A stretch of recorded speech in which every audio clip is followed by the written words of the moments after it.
Белекке китептер берилди. Ырчы Жонинин заманбап үлпүт тою өтүүдө. Кечээ 2-декабрда күттүм ай деп сыздаган Ырчы Жонинин үлпүт тою өтүүдө.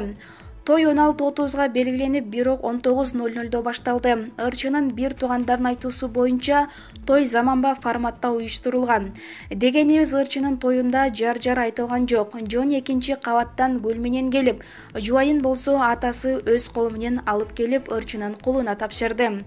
Тойдун өзгөчөлүгү деп электерди айтсак болчудай. Учурда бир-эки кызыктуу оюндар ойнотулуп, белекке китептер тартылууда. Алдыда комуздардын да ойнотулуусу күтүлүүдө.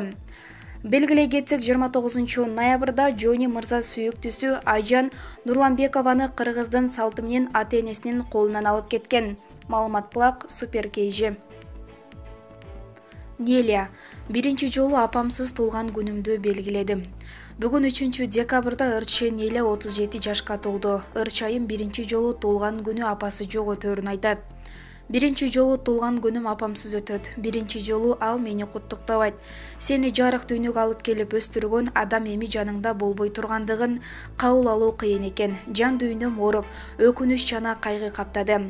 Апаларды тирүү кезинде сүйүп баалай билиңиз, дейт ал. Маалымат Плак, Аргумент KG.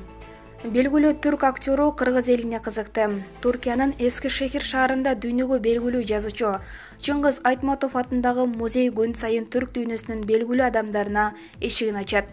Зыяратчылар бир гана улуу жазуучубуз жөнүндө маалымат албастан элибиз тууралууда кабардар болушууда. Кечээ түрк элинин атактуу актеру Экрем Испир жана атактуу журналист Мустафа Гүрбүз баштаган жоон топ маданият өкүлдөрү музейди зыярат кылышып, андагы буюм тайымдар жана жазуучунун көп тилге которулган китептери менен таанышышты. Экрем Испир мырза көчмөн кыргыз элинин тарыхтагы баатырдыгы дайым таң калтырарын айтып, ушундай эл гана Чыңгыз Айтматовдой адамдарды чыгарылат деди.